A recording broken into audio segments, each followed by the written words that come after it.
Bem-vindo à Tribuna Livre, o lugar onde se discutem as questões políticas, sociais e culturais que nos definem e ao nosso presente e futuro.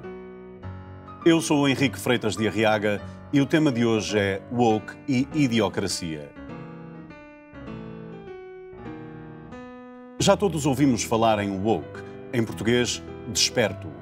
E antes ouvimos falar em politicamente correto, em movimento de justiça social ou em cultura de cancelamento.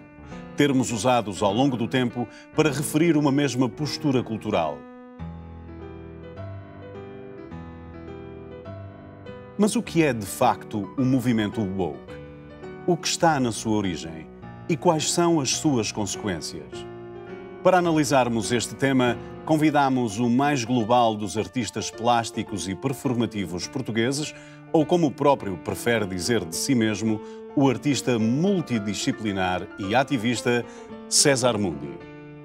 Alexandra Nogueira, ativista, professora e investigadora em dinâmicas de poder pós-colonialistas, e Maria Assunção Rodrigues, ensaísta e colunista, autora, entre outros, de Campus Totalitário, sobre a origem do movimento de justiça social, e do mais recente Idiocracia, sobre, e cito, a estupidificação da academia sob a ofensiva woke contra a ciência.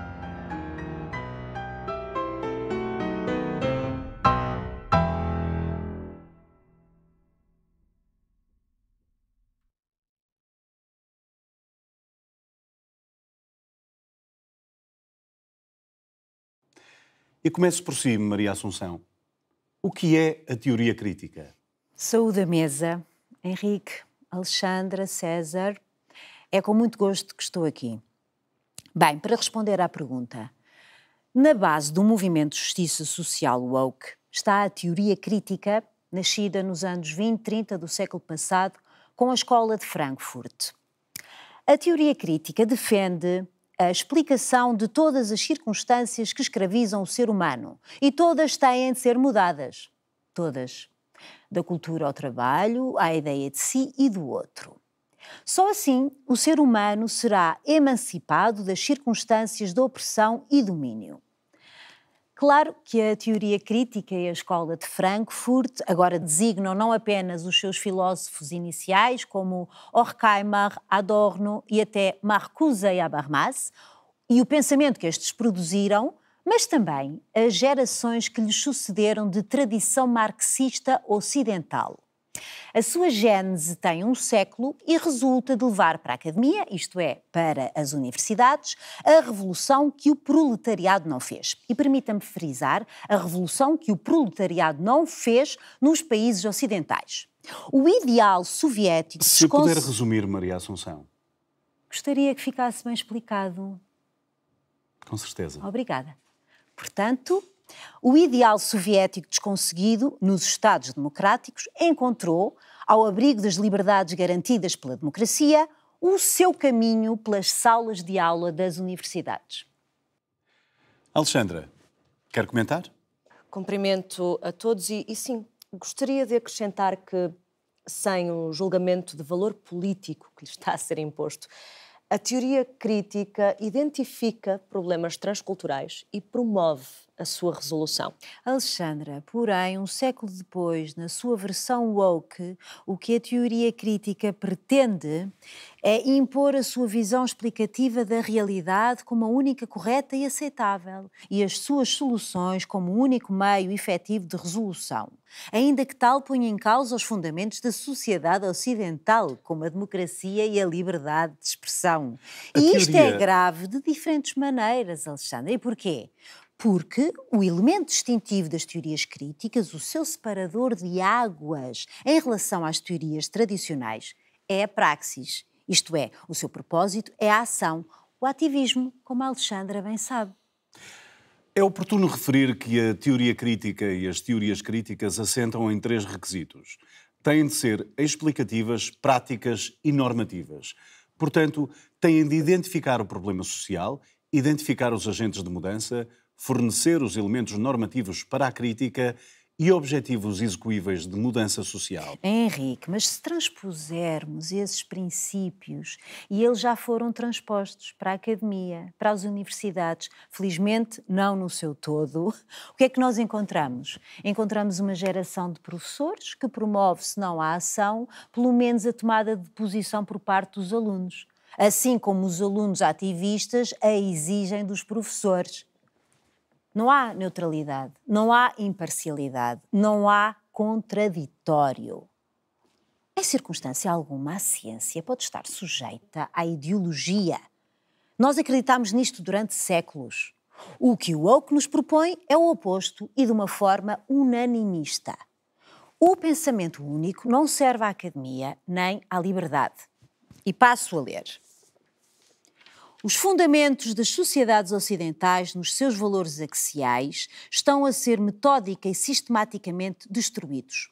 Mas foram eles que permitiram o Estado de Direito, a pluralidade democrática, a ciência e a própria existência do woke. Sem eles não há a salvaguarda da polarização política, nem há a liberdade que só as democracias garantem, inclusive a de serem postas em causa. Maria Assunção, já todos percebemos os fundamentos históricos da teoria crítica e como esta difere de outras teorias pelo ativismo. Por isto mesmo, vamos ouvir César Mundi. Disse recentemente numa entrevista, César, que não há arte sem ativismo. Mas, diante da piedade de Michelangelo, o que nos comove é o belo, em cima do qual o César construiu a obra a que chamou Sem Piedade. Porque esse belo a que se refere é ocidental, patriarcal e é informado pelo cânon religioso católico. Se o Henrique olhar realmente para a estátua, não vê o belo, vê o sofrimento, vê um homem adulto morto aos braços da sua mãe, ou no colo da sua mãe. A mulher aqui é apenas mãe, foi-lhe retirado qualquer outro valor. Mas nós sabemos mais do que isso. Aquele homem está morto porque desafiou as estruturas do poder e foi crucificado, como era qualquer criminoso, então. O que eu ponho em causa quando desconstruo a Pietà, com a minha obra monumental em vídeo, é intitulada Sem Piedade, e inverto as posições, isto é, eu coloco a mulher morta nos braços do filho vivo, sou eu quem está a desafiar as estruturas do poder, ao dizer que este homem branco, ocidental e heteronormativo, que tem utilizado a mulher como um útero para a reprodução do patriarcado, a mata. Por isso, a presença dos úteros crucificados em torno do centro da obra. O que eu pretendo é convidar a pensar o que é ser mulher. Mulher livre, livre do patriarcado, livre do útero. A Alexandra Nogueira concorda com esta leitura de César Mundi? O desafio que o César nos propõe é o de olharmos para a produção artística ocidental até ao final do século XX e percebermos que é um conhecimento homogéneo. E isto serve tanto para a Pietà de Michelangelo, como para Proust, ou para Homero, ou até para Coppola. O que o César acabou de fazer foi oferecer uma camada de significado a essa homogeneidade no mármore da Pietà. E se nós olharmos com olhos de ver para esta escultura sem irmos além do discurso do belo, o que temos é a validação da ação imperial, colonial e patriarcal do catolicismo. Assunção, uma obra, uma escultura, não vale por si mesma? O seu valor advém do cumprimento dos critérios de correção política? A arte nasce quando acresce ao objeto que não faz parte da função.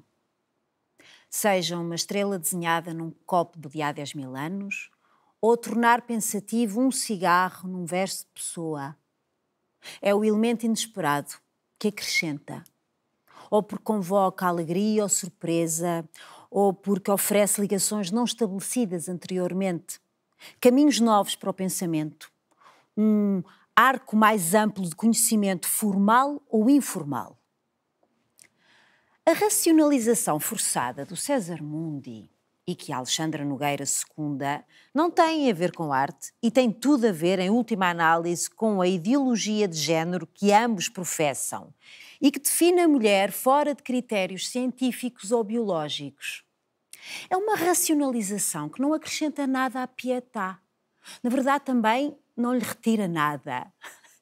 Não foi Orwell quem disse: é preciso ser um intelectual para dizer certas coisas. Uma pessoa comum não poderia jamais alcançar tais palermices. Parece-me redutor, um ataque pessoal. Sempre pode dizer que é uma microagressão. Não é um dos pratos favoritos do wokeismo. Alexandra, uma palermice não faz de si uma palerma. Nem de mim quando as digo ou faço. São menoridades. No caso, é uma menoridade do pensamento. Se preferir, troco por parvoíce. Sempre vem de parvos. Em latim quer dizer pequeno, menor. As microagressões foram apontadas por Chester Pierce em Harvard, onde lecionava psiquiatria. Não são... Terá de ser mais exata, Alexandra. As microagressões não foram apontadas porque não são apontáveis. Foi um termo cunhado por esse psiquiatra para a invisibilidade do que é sentido ou percebido como agressão. Agressões que mais ninguém vê, além do próprio, que as sente, vá. É diferente. 40 anos depois, a obra Microaggressions in Everyday Life, enquadrada pela teoria crítica e que encontrou eco no movimento de justiça social, tornou a expressão popular. Mas não significa nada. Nada. A microagressão é definida por quem a sente. Pode ser qualquer coisa, pode ser tudo. Quando tudo é, nada é. Maria Assunção, Alexandra, vamos abrir a discussão ao César Mundi. O discurso da Maria Assunção é violento. E a violência é uma forma de desumanização do outro, para anular a sua existência. Não, César, não. A violência é outra coisa. O que deveria dizer é que não sou complacente com a vitimização. Não fui educada nem eduquei para a vitimização. E quando discorda de mim, eu não me sinto nem desumanizada nem anulada. As palavras não me fazem dói-dói.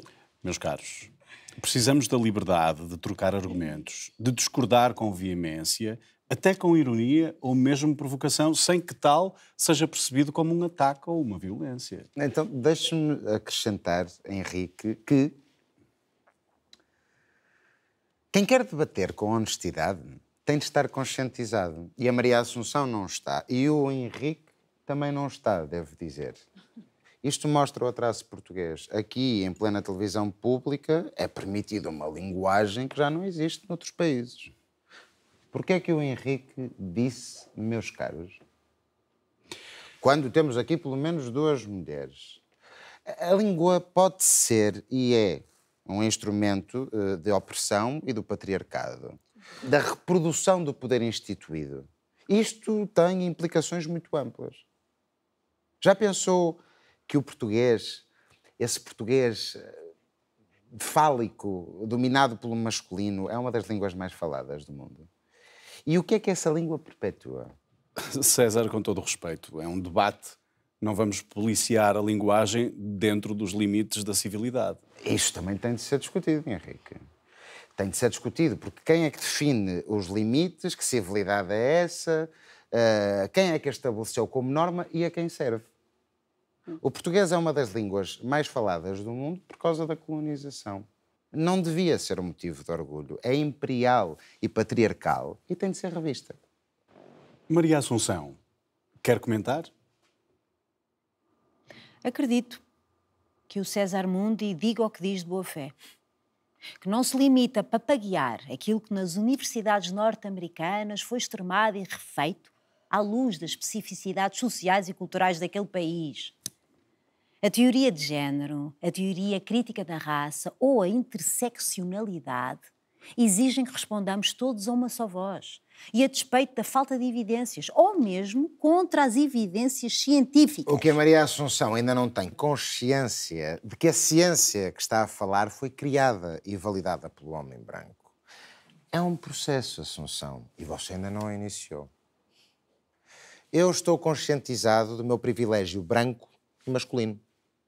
e defendo uma etnografia da branquitude para que tenhamos uma percepção correta do nosso privilégio e do nosso racismo. Ó César, como é que pode haver uma etnografia da branquitude fora do conceito de racismo sistémico? Como é que pode haver uma licenciatura em estudos de género fora do paradigma de género como escolha? Ainda há pouco falámos de não evidências científicas como se fossem dogmas, as microagressões ou a mulher definida fora da biologia. O dogma tem lugar na religião, não na academia, não na sala de aula. Levámos séculos a separar a religião da universidade, a religião do Estado. E neste momento, a universidade, entre investigações pseudocientíficas revistas pelos pares, valida aberrações desde que cumpram a doutrina. Viu? A prova do algodão, com os falsos estudos submetidos, mas que cumpriam os critérios da teoria de género e da teoria crítica de raça, estão aqui, estão disponíveis, estão aqui as referências. A Câmara pode mostrar. E agora qual é que é o passo seguinte? Reeducar-me a Mao Tse-tung? Ameaçar-me de morte como a J.K. Rowling por não acreditar em mulheres de pénis? Tirar-me o emprego? Calar-me, seja lá como for. Maria Assunção, vamos evitar a provocação do cancelamento. E César Mundi, prefiro que não fechemos a discussão ao usar a linguagem específica do woke. Nem todos conhecem o vocabulário que um ativista conhece e domina. Concorda, Alexandra? Não posso concordar, Henrique. A linguagem não fecha a discussão. Muito pelo contrário, eu creio que a linguagem abre a discussão para a desconstrução do privilégio. Privilégio esse que foi construído em cima da opressão e do silêncio branco e, obviamente, em cima da linguagem. Temos de sair da nossa neutralidade. Temos de, em cada ação, em cada palavra, ser militantes contra toda e qualquer forma de injustiça. Todo lugar é uma plataforma. Este lugar, este programa, são para mim, e creio que falo pelo César também, uma plataforma. Por isso eu não posso estar em concordância com o que disse, pois eu estaria em conivência com o que é para mim minha justiça. E qual é a fórmula, então, para fazer justiça, Alexandra? Algo que se aproxima de um género de discriminação positiva. Mas isso não é uma atualização do racismo que pretende combater? Não. O antirracismo não é não olhar à cor. É tentar corrigir desigualdades passadas com medidas que possam privilegiar quem foi discriminado. Mas para Martin Luther King, o ideal era um mundo cego à cor da pele. Um mundo onde as pessoas são julgadas pelo caráter e não pela cor da pele. Sim, mas isso isenta-nos de uma reparação que possa ser feita, seja no emprego, seja no acesso ao ensino ou até às restituições devidas. E por isso eu creio que usar esse tipo de argumentação em 2024, vai-me desculpar, mas é só um truque de ilusionismo. Alexandra, ilusionismo é distrair o olhar enquanto se faz o que não se quer que os olhos vejam. E isso é exatamente o que o woke nos traz. Uma terrível erosão social. Estamos divididos contra nós próprios. O debate que é preciso fazer na praça pública é o do futuro da civilização, da escalada da ameaça democrática facilitada pelos tribalismos da extrema-esquerda e pelos redutos atávicos e reativos da extrema-direita. Maria Assunção, isso é um desvio? Não, Henrique, não é. É a visão global. Repare, o fundamentalismo social, moral e religioso, aliado ao empobrecimento cultural e económico, já se provaram de uma eficácia perversa ao longo da história. Basta eleger o inimigo e organizar a multidão. Stalin, Mao, Hitler fizeram exemplarmente. Putin está a fazê-lo. Lembra-se do que aconteceu depois do ataque de 7 de outubro? O movimento woke é totalitário, sem gulag. Não tem campos de trabalho, mas criou na academia campos totalitários. Não se pediu a morte aos judeus em Harvard? Bem, pelo menos levou à admissão de Claudine Gay. Um belo exemplo de discriminação positiva. Maria Assunção, eu peço imensa desculpa, mas autoincriminou-se. O seu racismo é evidente. A máscara caiu-lhe. E tudo o que foi dito por si até agora tem de ser percebido à luz disto. Não diga disparates, César. Você ofende-me. Eu? Ofendê-lo a si? Não. Os seus mentores, Gramsci, Foucault e Fanon, é que estão a fazer de si uma marioneta. Porque quando abre e fecha a boca, é a voz deles que ouço. Quer que demonstre? A cultura hegemónica impede a sua representação. Isto é Gramsci. Então tem de dar, como é que era? Camadas de significado à pietà. Pelo amor de Deus, à pietà. O hermetismo do discurso woke há de ser, com certeza, a possibilidade de produzir discurso de Foucault e a recusa da humanidade do racializado é Fanon em estado puro. Mas eu já nem sei quem é que disse isto, se foi Alexandre ou César. Mas também não interessa, é a mesma voz, só muda a boca. Isto não é aceitável, Henrique. Todo o discurso da Maria Assunção é de extrema violência. Aqui há liberdade de expressão, Alexandra. Isto não é liberdade de expressão. Isto é um discurso de extrema violência e não é só branca e supremacista. Todo o Portugal colonial que vive em negação do seu próprio racismo se espelha em si, Maria Assunção. Além disso, é de uma violência fálica. O seu pensamento é anacrónico, está fora do tempo presente, quer quando fala de sociedade, quer quando fala de cultura. E a sua visão de ciência é colonialista. Que ciência é essa em que só um grupo herdeiro de uma visão setecentista do mundo é que define o que é científico? Alexandra, a ciência é não a vai aproximação interromper porque eu ouvi progressiva à verdade. as suas palavras todas, mesmo quando foram ofensivas, tanto para mim como para tantos outros. Vamos evitar usar argumentos emocionais. O que estamos a fazer na academia e que o César Mundi faz por este país que não merece é abrir espaço entre a violência epistémica. O que estamos a dizer em alto e bom som é que os grupos vítimas de discriminação continuada são igualmente capazes de produzir conhecimento, e conhecimento científico. Os supostos valores de universalidade, objetividade e neutralidade caíram. O seu livro Campus Totalitário, Maria Assunção, assim como o seu último ensaio, Idiocracia, são uma vergonha. Porque não reconhecem a academia como um espaço de violência, percebe? E, no entanto, eu continuo a utilizá-los nas minhas aulas. Sabe porquê? Para ensinar aos meus alunos a teoria do ponto de vista.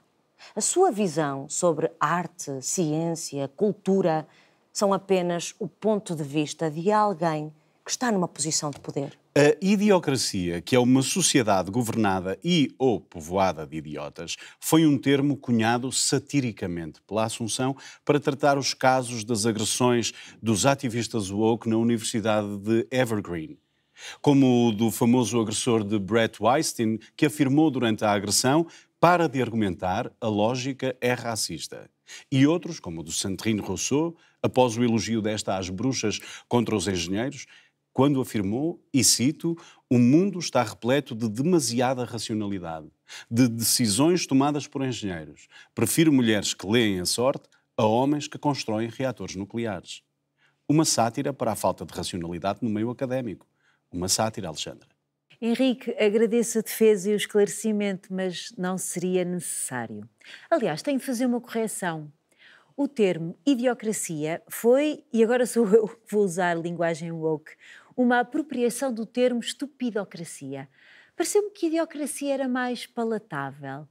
Mas permita-me voltar atrás e responder a Alexandra. Por favor, mas a visão setecentista que reinaugurou a ciência que tanto despreza é a mesma que permitiu que, seguros da superioridade das nossas conquistas sociais, entre elas a democracia liberal, tenhamos progressivo e globalmente aberto espaço para a instalação de códigos sociais e morais tendencialmente hegemónicos e totalizantes. Sem essa visão, a Alexandra e o César Mundi não estariam aqui. Antes o perigo era o da transgressão da norma. Hoje o perigo que a Alexandra e o César Mundi trazem é o perigo da norma. Não há in extremis pensamento. Ou há submissão à mundivisão que apresentam, ou há cancelamento. Somos diligentemente vigiados para a detecção de qualquer desvio. Usamos tranças, rastas, vestimos cabaias. Ui, apropriação. Gostamos de Camões, somos colonialistas. Elimine-se essa de Queiroz do ensino sob a acusação de racismo. Uma tradutora branca não pode traduzir uma poeta negra, como no caso da Amanda Gorman. O que é isto?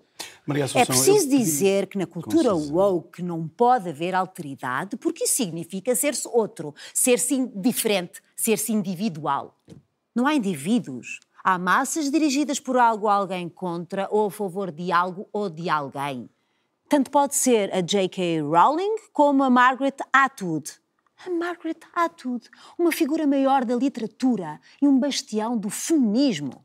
Ou então promove-se o revisionismo da obra de Mark Twain. E contra estes abusos não há onde apresentar queixa. Alexandra Nogueira e César Mundi, o vosso caminho aponta, livro a livro condenado, estátua a estátua atirada abaixo, para a aniquilação da memória, pois a história deixará de existir. Palavra a palavra do vosso código hermético leva-nos para a transparência hegemónica, que não se coaduna com o eu, só com o coletivo e abstratizante nós. Leu 2084, de Boalem Sansal, César Mundi. Leia. Pode ser que perca a vontade de nos levar para lá. Maria Assunção, tenho de lhe tirar a palavra, já esgotámos o nosso tempo. César, a sua intervenção final. A minha obra fala por mim. Alexandra? Se a idiocracia ou estupidocracia é uma sátira para o exercício do governo pelos idiotas, então podemos ter esperança, um a um, cairão do alto do seu privilégio. Estamos a viver uma mudança dos códigos sociais num mundo, ele próprio em mudança política, onde se discute a sobrevivência das democracias. Mas a verdade é que sempre vivemos em mudança. As comunidades são orgânicas. Convém, no entanto, não esquecer que as comunidades são tão mais ricas quanto são plurais. Obrigado a todos. Obrigado e até à próxima Tribuna Livre.